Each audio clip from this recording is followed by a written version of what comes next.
High. చూసారా sir Chhaava Telugu చూడాలి కదా. ఎట్లా ఉంది సార్? చాలా చాలా బాగుంది. మన పూర్వీకుల చరిత్ర చూస్తే భూస్వం వచ్చేస్తాయి. ఎందుకంటే ఆ చరిత్రలో ఉన్నటువంటి ఆ పౌరుషం, అలా అప్పుడు మనం మన కోసం, అంటే మన భవిష్యత్తు కోసం, మన ఇండియాలో ఉన్నటువంటి మన హిందువుల కోసం పోరాటం చేసి ప్రాణాలు వదిలిన మహావీరుల చరిత్ర అది. అలాంటి చరిత్ర మనం అందరం తొందరగానే చూడాలి. వాస్తవంగా ఎంత అద్భుతంగా తీసాడంటే అతను డైరెక్టర్ గారు. అలాగే హీరో విక్కీ కౌశిక్, ఆయన నటన మామూలుగా లేదు.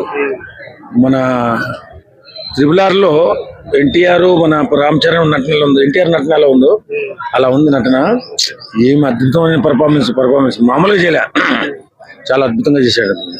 సో ఆ చంపే విధానం అయితే ఏదైతే ఉందో అది ఆ సీన్ లో వచ్చినప్పుడు మీరు ఎలా రియాక్ట్ అయ్యారు? కడుపు రగిలిపోద్ది, ఏడుపు వచ్చేస్తుంది. ఏంటి మన కోసం, మన భవిష్యత్ తరాల కోసం ఇంతమంది త్యాగం చేశారా, ఇంత ఘోరంగా చంపబడ్డారా, ఇంత ఘోరంగా పోరాటం చేశారా. ఓ ఇది కదా చరిత్ర అంటే, ఇది కదా ఇలాగ బతకాల మనిషి అంటే అన్నంత ఒక ఉద్రేకం వచ్చేసింది నాకు. నిజంగా అంత ఘోరంగా కళ్ళు పీకేశారు, నాలుక పీకేశారు, చర్మం ఒలిచేశారు. సినిమాలో చూపించలేదు కానీ చరిత్ర కొంచెం తెలుసు కాబట్టి చర్మం కూడా ఒలిచేశారు. లాస్ట్కి కష్టేరలేదు ఔరంగజేబుకి, అంత ఘోరంగా చంపాడు. తర్వాత ఆయన మరణం ఏదో కుక్క సాగు చచ్చాడు, దాని గురించి కాదండి. ఇప్పుడు చరిత్రని అంత అద్భుతంగా తెరకెక్కించినటువంటి డైరెక్టర్ గారికి, అలాగే ఈ చరిత్రని తెలుగులో మనకు అందించినటువంటి అల్లు అరవింద్ గారికి, ఆ హీరోకి, డైరెక్టర్ గారికి మనస్ఫూర్తిగా నా హృదయపూర్వక ధన్యవాదాలు తెలియజేసుకుంటున్నాను. ఎందుకంటే ఇలాంటి చరిత్రలు మన యువతరానికి ఒక దారి కల్పిస్తాయి.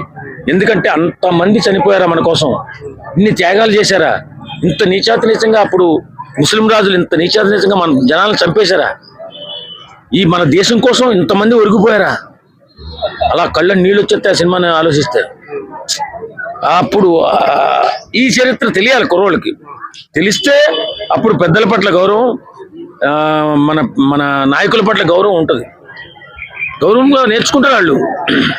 సో సినిమా చూసిన ప్రతి ఒక్కరిలో మైండ్ లో ఒకే క్వశ్చన్ ఉంది సార్, అసలు చరిత్ర మనం చదివిన చరిత్ర టెక్స్ట్ బుక్ల్లో ఇలాంటి చరిత్ర లేకుండా ఎప్పుడూ ఆ మొఘళ్ళు, ఔరంగజేబు వాళ్ళు వీళ్ళ గురించి ఎందుకు ఉంది, ఇది ఎందుకు రాయలేదు అని చెప్పేసి క్వశ్చన్ చేస్తున్నారు. దాని మీద ఇప్పుడు ఒక రాజ్యంలో ఆధిపత్యం ఉన్నటువంటి వర్గం ముస్లిం వర్గం. అప్పుడు ఆ ముస్లిం వర్గం ఏం చేసిందంటే వాళ్ళ చరిత్రనే అద్భుతంగా రాయించుకుంది, మన చరిత్రని మరుగుబాటును పడిచేసింది.